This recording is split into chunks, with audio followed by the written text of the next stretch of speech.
I'm being asked to train the second white man to supervise me. Not because I can't lead, because I had too much autonomy doing it. And if you've ever been trusted in a crisis, but managed in calm, this one is for you. Run it back. Hola, mi gente. Welcome to Latina Mic Drop Podcast. I'm Miriam Simon. I help high-performing leaders stop hiding and lead undivided without paying for it with their nervous system. If your chest tightens during this episode, don't override it. This is not HR or legal advice. This is pattern recognition and power literacy. When leadership was on fire, I was the extinguisher. So my messy season equaled I'm trusted with decisions, access, rooms, visibility. What does the quiet season look like? The comfort changed, not the work. So they add a layer, a title, a buffer, a new supervisor. Now I'm expected to pour expertise into someone else so they can watch me do what I already know. This isn't development. This is containment. So here's the pattern. You get autonomy, you get visibility, and then containment. So phase one is borrowed authority. So you're empowered when it benefits them. Your competence is used as emergency labor. Then comes phase two, a threat detection. So once things stabilize, your leadership gets relabeled, and here's what it looks like. Too direct, too independent, not collaborative, which translates into not compliant. What's phase three? The buffer layer. So now what happens? They insert someone to manage you. Now your authority becomes risk. Your excellence becomes something we should supervise. Some systems love your output, but fear your authorship. This is what's the freaking craziest part of where the fuck I'm at. So I gained all this autonomy and I gained all this freedom and all this power. And I gained a lot because there was so much good that I was doing and so much great work. And I did have a supervisor, but that supervisor was not in my business 24/7. So she was the kind of person that allowed me to do what I needed to do. Now, I'm a person of integrity. I do not just walk around not showing up to work or coming in whenever the hell I feel like it. Like, that's not what I do. Any given day, I am in and out. And actually, during the pandemic, when I earned my way through this, I was going into the office when nobody else was. And so here's the truth about it. Other people kept saying, no, she needs to be supervised. We don't know what she's doing. We don't know what she's working on. We don't know what's happening and this and that and X, Y, and Z.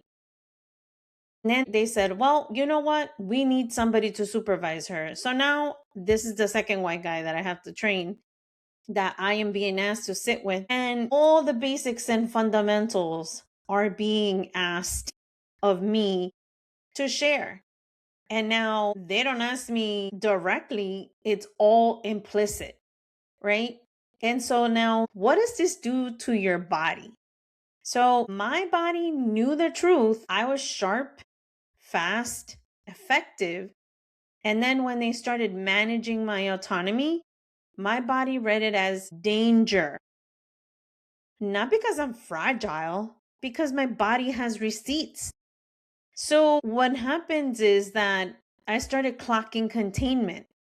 So I started to get tightness in my chest before meetings, over explaining simple decisions, rehearsing tone more than content, delayed emails because you're editing yourself to death.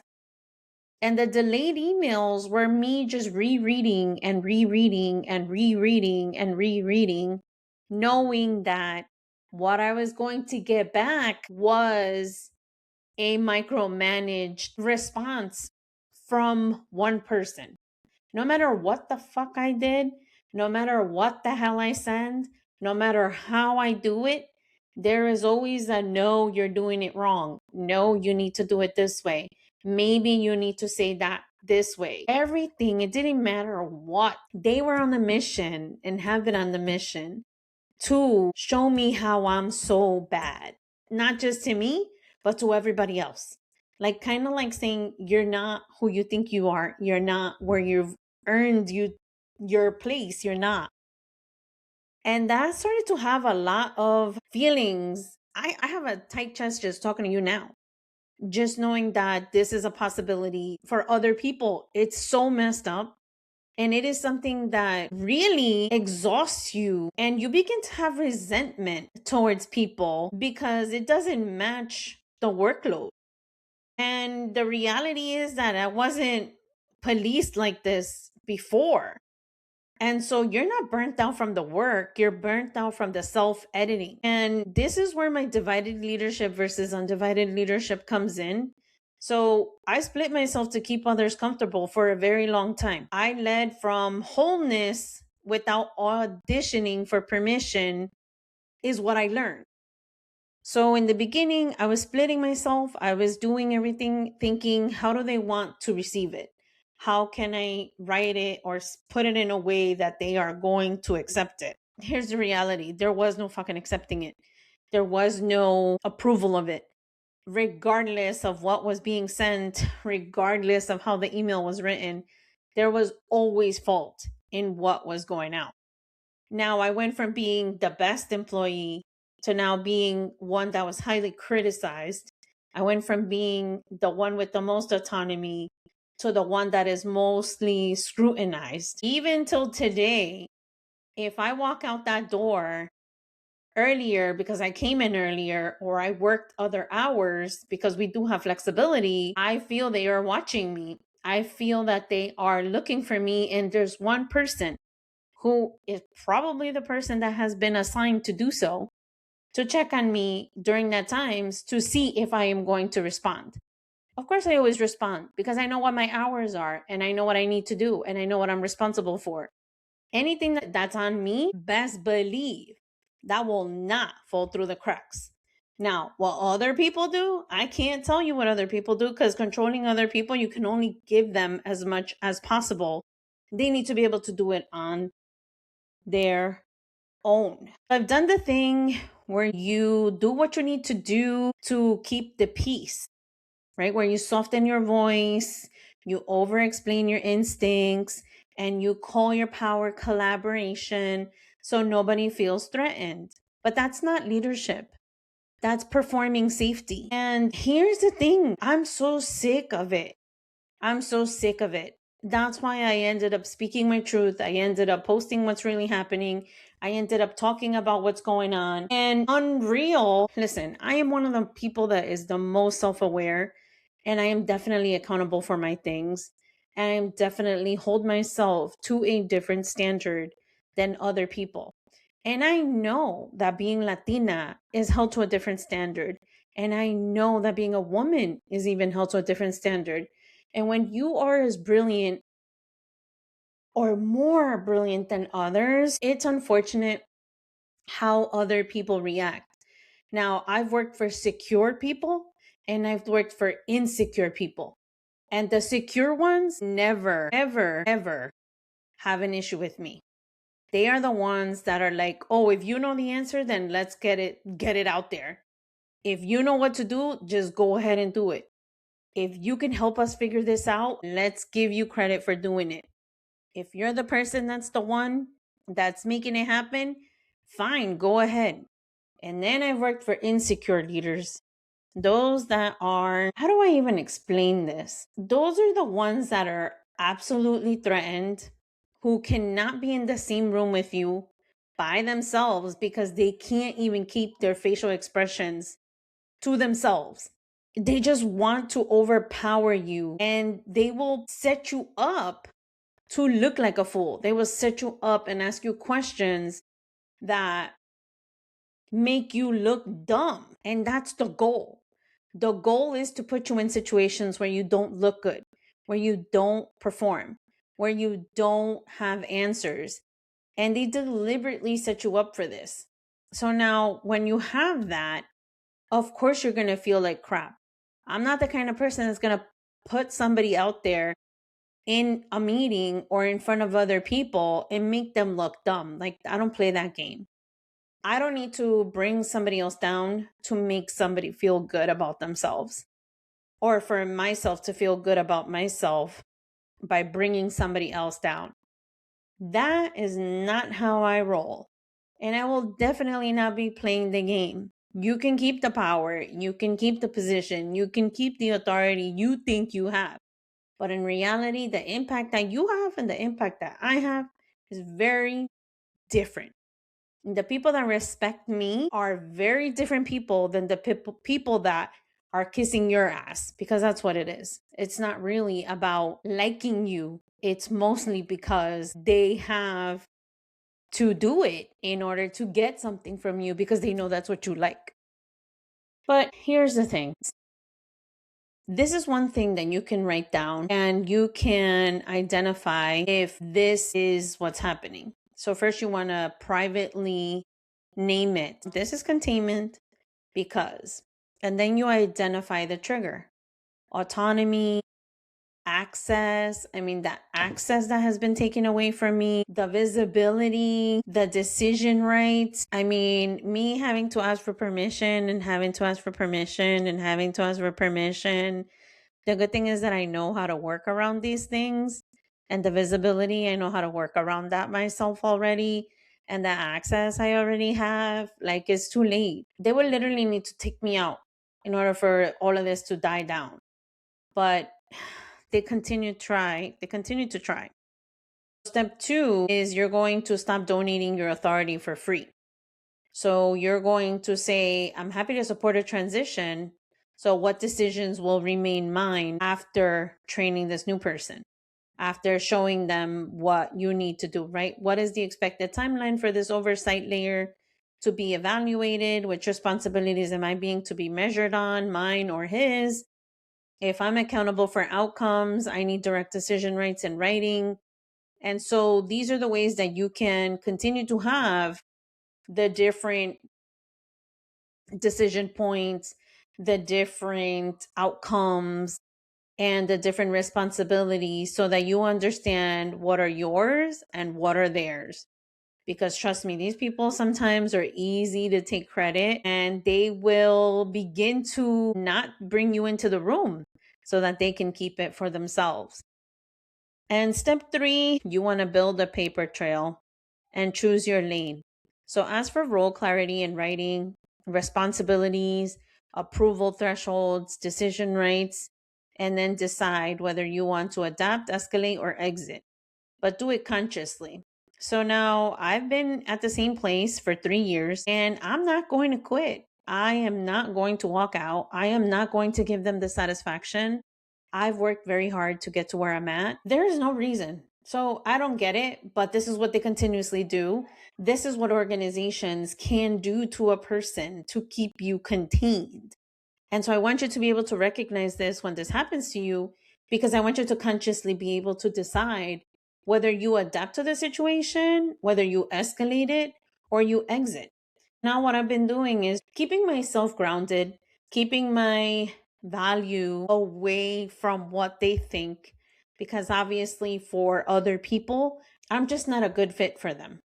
So that's okay. I don't have to be. It was working before. They're all making 20, 40, 60, $70,000 more than me. And they are still judging and criticizing me for the work that I'm doing. The work still has results. I still have outcomes. I still have the data. I still have the information that keeps me employed and keeps me there. And there's so much good in so many different organizations that's why I don't quit. Because the purpose of what I do is way more important than what 1 or 2, 3, 4 people are creating. And to be real, I used to care about being liked. And I've realized at a certain point, you're not always going to be liked. And leadership is that way, where you're not always going to be liked. And at this point, I am not going to hold back on who I am and what I can offer people because I am dedicated to service. I am dedicated to my work. I am dedicated to my community. I am dedicated to expanding the access that I have for other people. The bigger picture is the fact that I work for such a great organization and there is such great work that's coming out of it that I have been a part of, and I am so proud to be there. And a few people are not going to stop me. So clarity is a boundary, paper is protection. And here's the question for you. Where are you being used for your brilliance, but punished for your authority?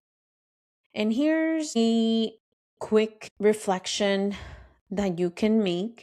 Where do you have responsibility without authority? Where are you asked to lead, but not allowed to be seen leading? Who benefits from you staying helpful instead of powerful? That one is such a big one. Oh my gosh. Who benefits from staying helpful instead of powerful? I mean, for me, it's hundreds of people that will benefit from staying helpful instead of powerful. So they think that I'm not, but that's okay. And listen, if your chest tightened while we were discussing this, don't override it. Take my Are You Unstoppable assessment.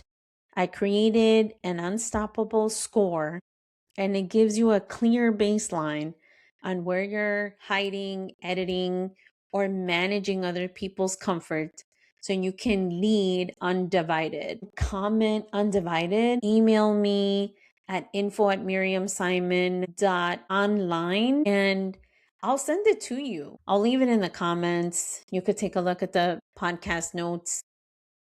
Because training people to supervise you isn't always about performance. Sometimes it's about power. Say less. Thank you for tuning in to Latina Mic Drop Podcast. I'm going to keep it real and we are going to make it no matter what, where this path takes me. My truth will set me free. And listen, I'm letting you know what's going on with me because I want you to know and recognize that you have power, you have options, and you can make a decision that will change the way you see things and change the way you view things and change the way you respond to these types of situations. And now, because D&I is out the window, people think they could do whatever the fuck they want to people like you and me. But the reality is that we have protections out there that will help us maintain it and sustain it. And I am here to guide you through it. I am here to guide you through what has gotten me through and what has kept me in a positive light and have kept me focused and not giving up and persistent in everything that I want to accomplish, because there are people who are out there who are going through this, because I see it in more than one way, in implicit ways where they are putting in their people and they're doing it their way again and breaking the rules for the people that they want to break the rules for. And I know it, I see it, and we are going to make it. And as long as we have each other and we help each other out and we are here to make a difference, it will pay off. Because I always say, God doesn't like ugly. I do believe I am a person who has faith and hope.